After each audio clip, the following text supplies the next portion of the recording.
Metal-clad cable, commonly referred to as BX cable, is covered under Article 330 of the National Electrical Code. Article 330 specifically addresses metal-clad cable, designated as Type MC. Type MC cable consists of one or more insulated conductors enclosed in a metallic sheath of interlocking tape, or a smooth or corrugated metallic tube. The metallic sheath provides mechanical protection for the conductors and also serves as an equipment grounding conductor when installed correctly. When installing Type MC cable, it is essential to adhere to all requirements outlined in Article 330, including proper support, securement, and termination methods. Additionally, ensure that all fittings and connectors used with Type MC cable are specifically listed and identified for use with this type of cable.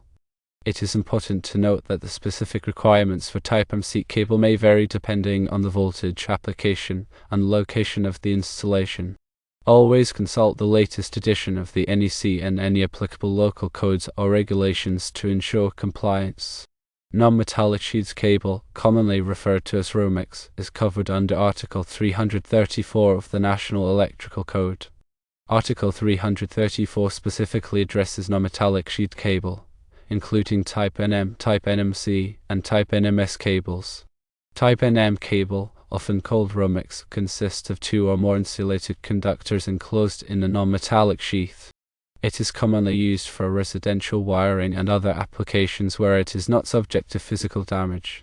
Type NMC cable is similar to Type NM cable but is also fungus-resistant and corrosion-resistant, making it suitable for use in damp or corrosive locations.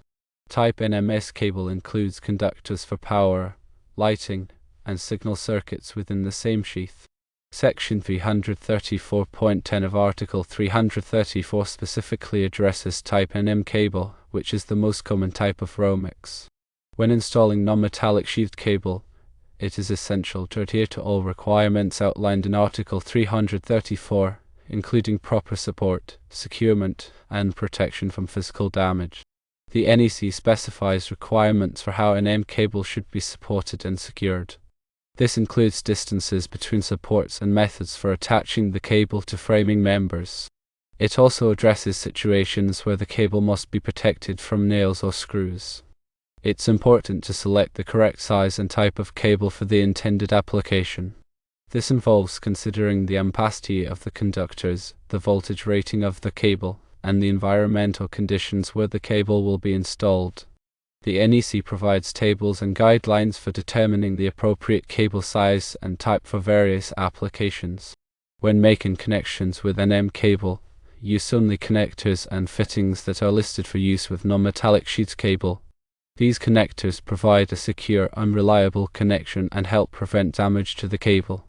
When running an M cable through holes in framing members, ensure that the holes are drilled in the center of the framing member and are large enough to allow the cable to pass through without damage.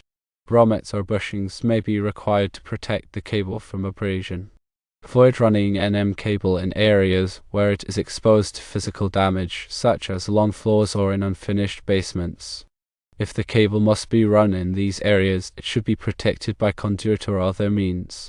When working with electrical wiring, always turn off the power at the circuit breaker or fuse box before making any connections.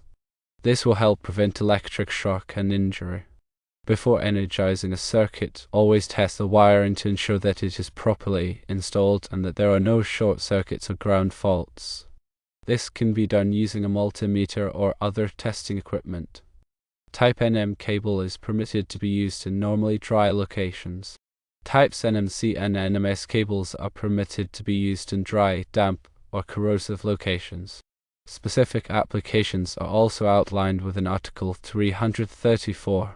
The ampacity of conductors in types NM, NMC, and NMS cables must be in accordance with Section 310.15. This section provides detailed tables and guidelines for determining the allowable ampacity of conductors based on their size, insulation type, and other factors. The ampacity of a conductor is the maximum current, in amps, that it can carry continuously under specific conditions of use without exceeding its temperature rating. The NEC specifies requirements for protecting NM cable from physical damage. This includes using raceway or conduit in areas where the cable is exposed to damage, such as in unfinished basements or attics.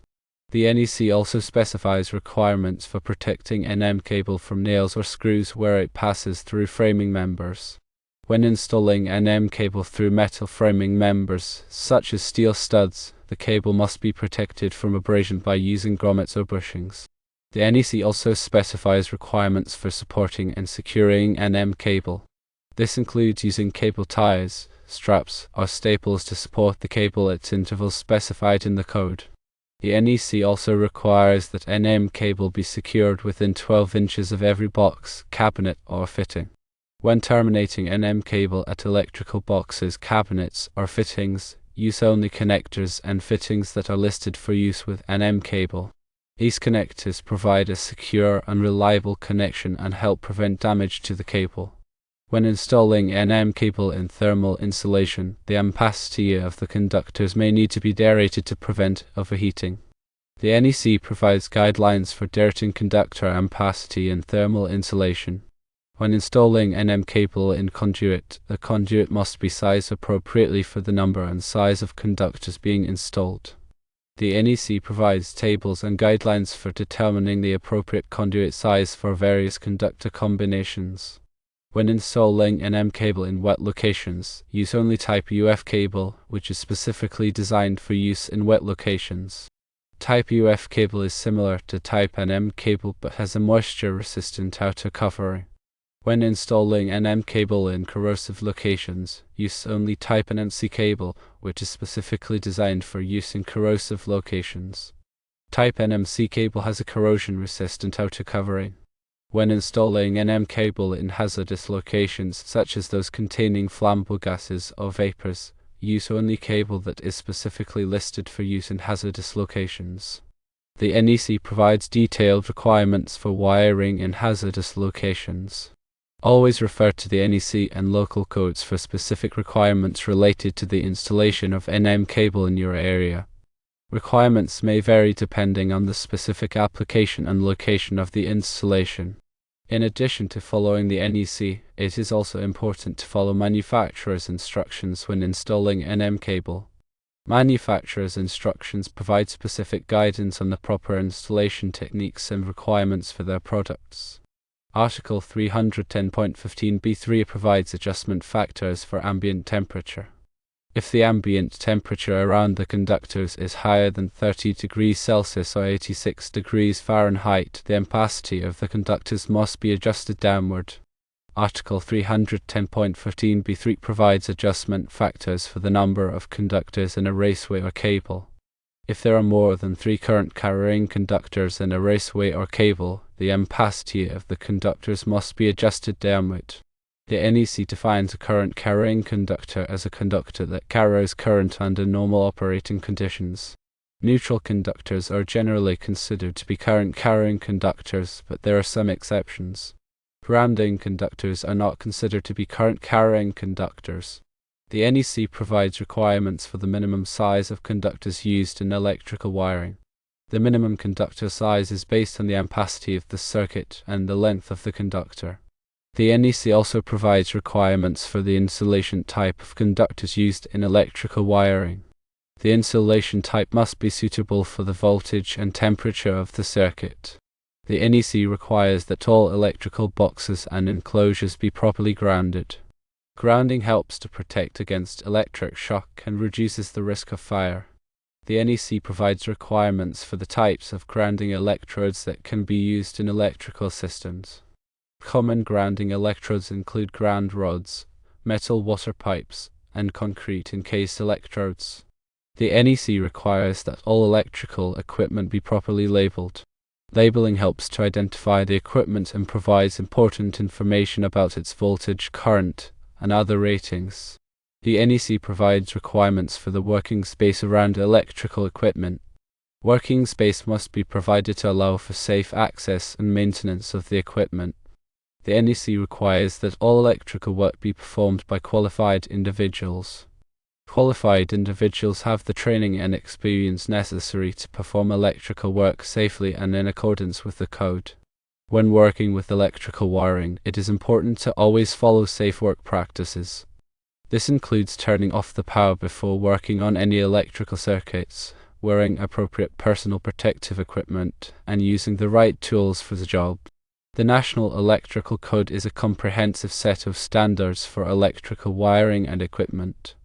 It is updated every 3 years to reflect changes in technology and safety practices. It is important to consult the latest edition of the NEC when performing any electrical work.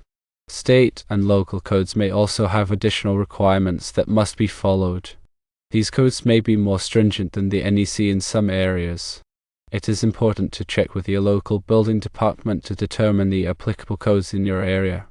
The NEC is not a law, but it is widely adopted by state and local governments. When adopted, the NEC becomes a legal requirement. The purpose of the NEC is to protect people and property from electrical hazards. By following the requirements of the NEC, you can help to ensure that your electrical systems are safe and reliable. The NEC is a complex document, but it is essential for anyone who works with electrical wiring or equipment. By understanding the requirements of the NEC, you can help to prevent electrical accidents and ensure the safety of yourself and others. Firstly, ensure you have the proper tools. Secondly, double-check that the circuit is de-energized. Thirdly, follow all the appropriate safety measures. 1. Always consult the latest edition of the National Electrical Code. 2. Comply with all local codes and regulations. 3. Seek guidance from a qualified electrician when needed.